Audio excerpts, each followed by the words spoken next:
Welcome back, everybody. We are going into Chapter 10, Sexuality and Marriage, Part 2. And we're picking up in the section where it says sex is a calling to connect. I want to start just by saying that it's something we often will, I will often bring up to couples. Not every couple, but here and there, if it's appropriate, I will mention something to the effect of, how many times we've had sexual intimacy over the years, almost 40 years of being married, averaging twice a week. I would figure maybe 4,000 times of physical intimacy. That's exciting to a guy, right? And the important thing is to keep going, right, and be consistent with it. But there's something that I like to think about. It's kind of like has to do with the average of those times as to like how they are with consistency and also with satisfaction and just kind of contentment.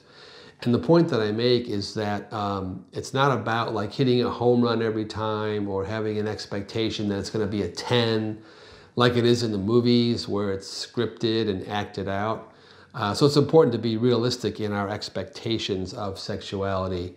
And again, if you're not married yet and you're like excited and can't wait, that's healthy and normal and good. So we're not saying that it's, you shouldn't be expectant. But just for setting yourself for the long haul, and if you're already married watching this, you understand this probably by now. Setting yourself for the long haul, it's important to have a good, healthy expectation in that area. Another thing that I want to cover briefly is that I can recall times here and there along the way where, I was just thinking about sexual intimacy. And of course, as we mentioned in a different session, guys have their boxes. So when a guy's in his sexual intimacy box or compartment, that's all he's thinking about. And sometimes we would be in the bedroom and be about to, engage physically and stuff, and a conversation would start, and not an argument, but just a conversation or a discussion, and I would be getting like irritated inside thinking, that's not what we're here for. We're here to, just get it on physically, right? But actually, because all the areas of intimacy, which Anne will address in a moment, are all connected, sometimes it's good and ideal to have a conversation, occasionally, not every time, right? But occasionally having a conversation to connect, because it's all about connecting, and that's very, very important. So percentage-wise, sexual intimacy, again, it's very important in a marriage, but probably it's like 2 to 4% of your whole married life is going to be the area of romance and intimacy. Mm-hmm. And wives desire intimacy in 3 other areas as well.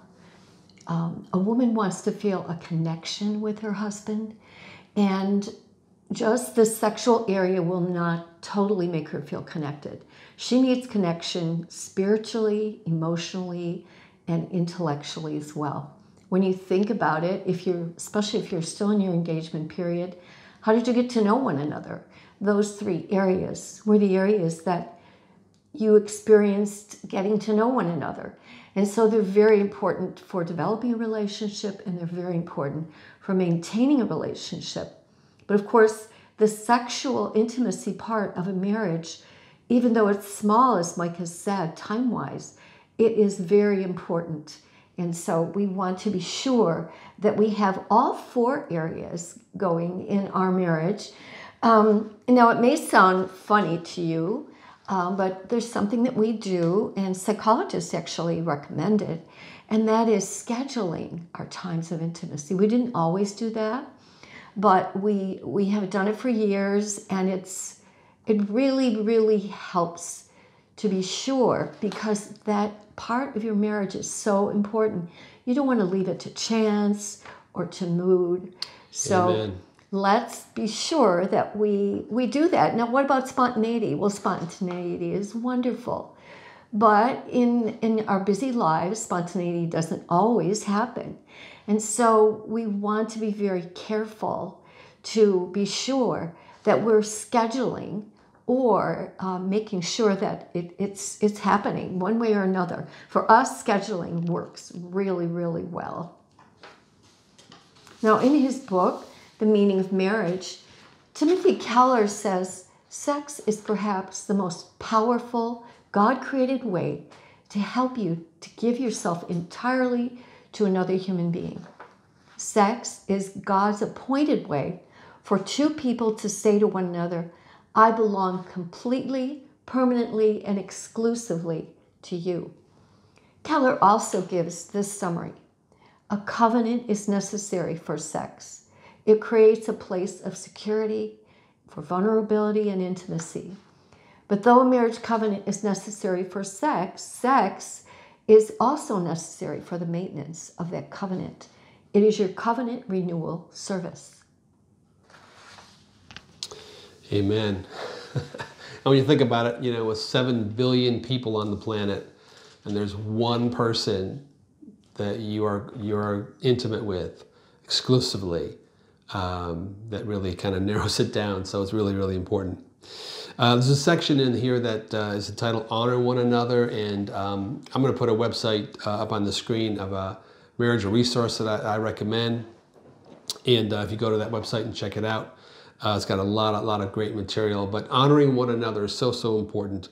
What are we going to do in the bedroom? What new things are we going to try? I mean, God created pleasure for a man, for a woman to experience sexually, and what's right, what's wrong. There's no rule book. There's no scriptures in particular that talk about exactly what to do in the bedroom or what not to do in the bedroom. And so honoring one another really is the key. And we talk about it a little bit in our book, but again, there's other resources that really will help you in that area.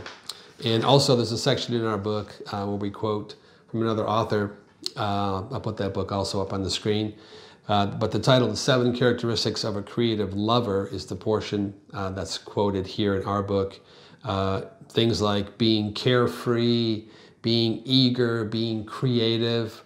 Now again, we're not going to hit every one of these every time because you might be tired, other things might be going on in your life. But basically it's a good encouragement, a goal to strive for. So now we're going to talk about some of the differences that we have as men and women. Mm-hmm. And in other videos, I've mentioned the 80-20 proportion that I often refer to, that there's certain principles we talk about that maybe 80% of the time are true and 20% of the time are exceptions. And I think that's pretty safe. So I'm going to use it again here, that 80% of the time, men are going to be a certain way, and 20% of the time they may not be. But the first one is that women have a lesser motivation towards sex. Period. That's just how it is. Which, if she could change it, she would. So men, of course, have more testosterone type hormones, and that's linked to assertive sexual desire. We desire it. Women have more estrogen, which is tied to receptive sexual desire. And this material is from another great book, which I'll put up on the screen, that I recommend that you guys read. So that's a huge difference. Again, when it's even if it's time for an in-home date, this makes it a lot easier. It really does. As Ann mentioned, when you schedule times together, you can really function in the 1 Corinthians 13 love chapter of just, making a decision to engage with your spouse, whether you feel like it or not. That's love in action. But on the front end, women have a lesser motivation towards sex. Mm-hmm.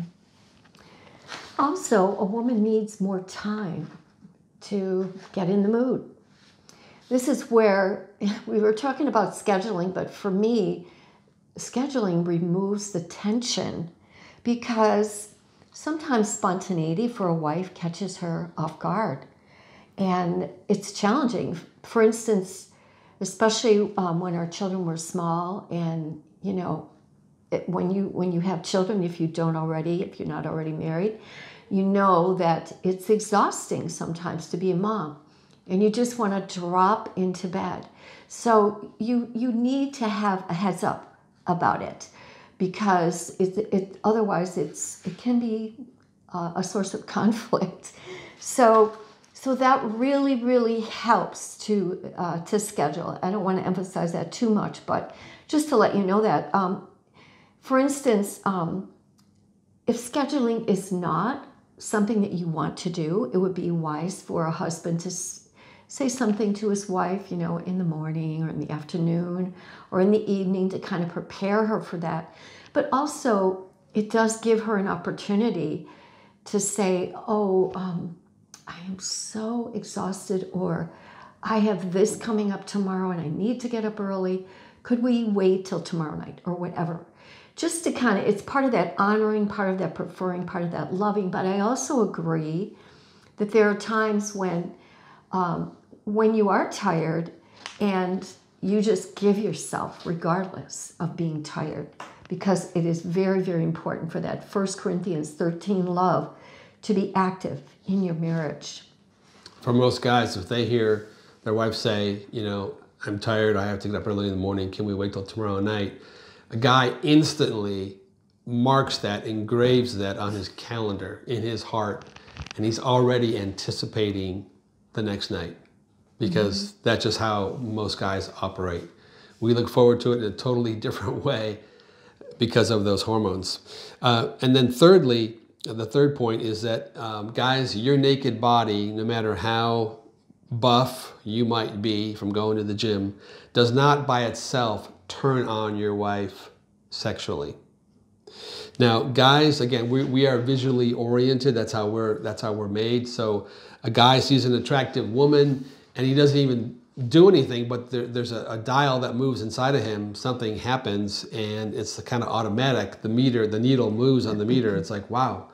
And, we tell guys all the time, and women as well, but mostly guys, that, being visually tempted is not sin. Okay, temptation is just normal. And so for guys, you see a billboard, you see a pretty waitress, a pretty woman somewhere, wherever it is. Yeah, guys are stimulated a little bit. They're visually oriented. That's not sinful to be tempted. But then it's important that we keep a guard on our eyes and on our emotions, not to let it go any further than that. And so most women do not struggle with lust of the eyes in the sexual realm like guys do. But again, the point being here is that guys, we're stimulated as we see our wives, as we see our wives undress or see their bodies. They're not visually stimulated like we are. So true. The fourth thing is that for us women, sex begins at the heart level. It's not, as Mike said, it's not a visual thing. It begins in the heart. In other words, how I am feeling emotionally about my husband is going to affect my ability to respond to him sexually. And so it's not an intentional thing. It's just how we're wired. These two things are very closely connected. And this quote sums up how a wife feels. All my power to turn you on is how I look, as Mike said. But where you have power and I do not is how you treated me today. It's all emotional. Wow. And I must confess that because we have scheduled times and they're the same couple of days in the week. So I say do it like church, midweek, weekend, right? So there's a midweek, there's a weekend time. And I must confess that on those scheduled in-home dates, I'm really more alert to being kind and being loving towards Anne, because if I wasn't, I would be a hypocrite to then go into the bedroom at night and expect her to give herself to me and for us to relate at the most intimate level while I treated her badly that day. So again, that might sound kind of like sketchy, like, oh, so you only treat her well on those 2 days? No. But I must confess, I am more aware that because we have a date that night in the bedroom, yes, I want to make sure that I treat her well during that day.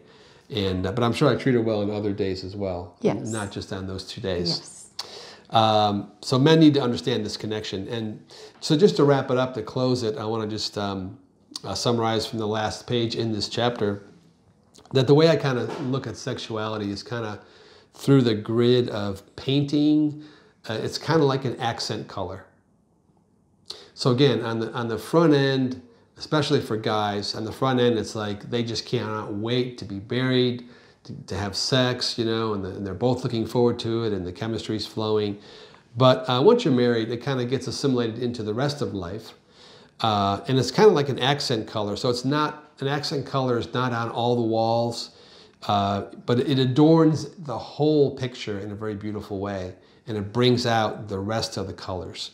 And so we just want to pray that for your future sexuality, if you're engaged, and if you're married watching this, your current sexual life would be blessed and invigorated, and that you would connect closer and closer to one another. So God bless you today.